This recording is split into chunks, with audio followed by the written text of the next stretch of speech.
Queen Victoria proved she wasn't as tough as she seemed when she broke down crying on Monday's airing of The Bachelor. Victoria Larson, a 27-year-old self-described queen from Los Angeles, had worn tiaras throughout her stint on the show and offended fans with her imperious. As with several other contestants at the resort, her badgering of other women proved to be her downfall, and she was let go by Matt James, 29. During a rose ceremony, Matt arrived on the 2-hour, pre-recorded show sporting a beard that he said was full of the wisdom had acquired as the first black male lead. As he faced the women for the first time since they'd left, he was asked about the issue of the mean girls. His thoughtful response brought the hard-shelled Victoria to tears. Considering all the drama that happened during season 25, Matt said had been surprised, but had done his best to make decisions based on his knowledge of the cast. Kindly, Matt said that he knew that the women were good people and could see that the things they did on the show were not reflective of their character as a whole. Victoria, I know your heart, he offered, singling out the Queen. Victoria trembled as she returned his gaze, saying she'd realized her love of drama had torpedoed her chance for. She'd acted out in rage when she left the house, and now confessed that it had been hard hearing Matt say she needed to reflect on her behavior and that he had no words for her. I had done my best to open up, and I have tremendous fear of rejection, Victoria revealed. That was why my exit was a little dramatic. I was going through levels of pain at that time. She'd received hate mail and death threats from viewers, and said she'd grown since. That was hard to believe a little earlier in the program when she was shown speaking to Ryan Claytor, 25, a dancer and choreographer from Brooklyn. During the season, Victoria had called the artist a hoe because of her profession, and didn't understand why that seemed. Do you think you're just a super sensitive person, though? Victoria asked Ryan. The extent of your upsetness at it, are you just an emotional person? I think anybody could be emotional in a situation when they're called a hoe, an idiot, or a shady bee. Ryan, I'm just puzzled as to why you're holding onto this emotional anger right now, Victoria said blankly, as the other women jumped into Ryan.Katie Thurston, 30, a bank manager from Renton, Washington, had blown the whistle on all the toxicity in the house and told Matt what Victoria. Rewatching this show was hard, Katie said, because she had to see Victoria calling her disgusting over and over again. Victoria apologized and said that she'd done the best she could do, admitting that a lot of people called her a bully on the internet. Life is a learning experience, and again, I'm just so sorry, she offered. Katie accepted her apology and added, we all went through something really hard, and I know some of you guys are experiencing backlash right now, and that's your own karma. Chelsea Vaughn, 29, a model from Brooklyn, resented the insinuation that they all deserved it, but Katie noted that Chelsea hadn't bucked when her friends were talking trash. You said, bullying is such a strong word, and is the house really toxic? Katie, okay, mean girl-ass. What do you want to call it?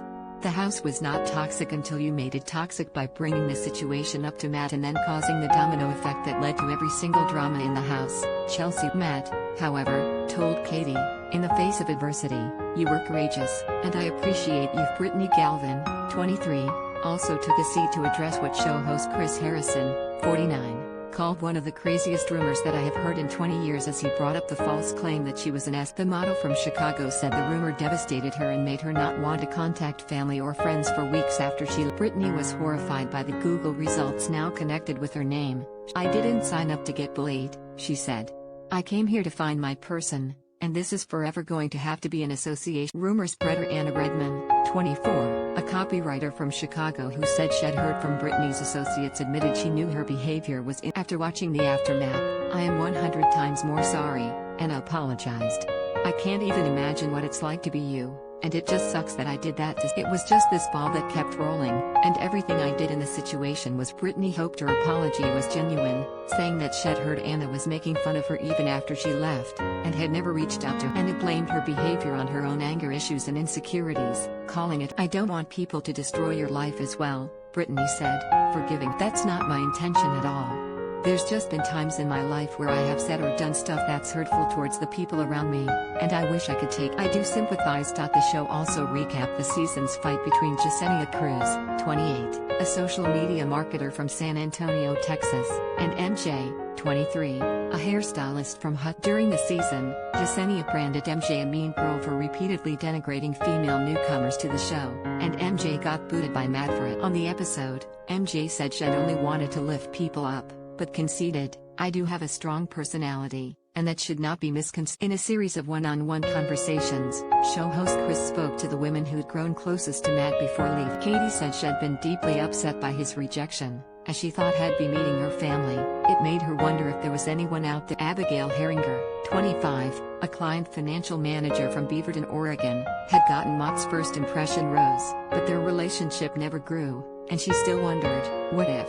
Pieper James, 23, a college student from Happy Valley, Oregon, said that she'd been in love with Matt and was absolutely heartbroken. Serena Pitt, 23, a publicist from Toronto, had quit after she sensed she might not be that into Matt, but rewatching their journey brought her to tears. During hometown visits, her family's doubts made her realize she wasn't 100% sure. Talking to my mom, it brought clarity, Serena said. It just wasn't the clarity I was hoping to get. Seeing Serena again was hard, Matt admitted as the two of them exchanged glances. It was hard for me, too, Serena responded. I felt being honest with you was the most respectful thing. As the show ended, viewers watched a blooper reel from the season in which Matt fell a number of times and got so aroused by hot tubbing with Serena he needed a robe. Viewers also saw wild unaired group dates in which the women fished for jewelry amid insects, chugged pancakes, beer, and eggs, and played hide-and-seek with men. In a funny segment, Matt was shown kissing all the women with his eyes open, and he laughed as he revealed he hadn't known he was supposed to. The Bachelor will return next week on ABC ahead of the season 25 finale that will air March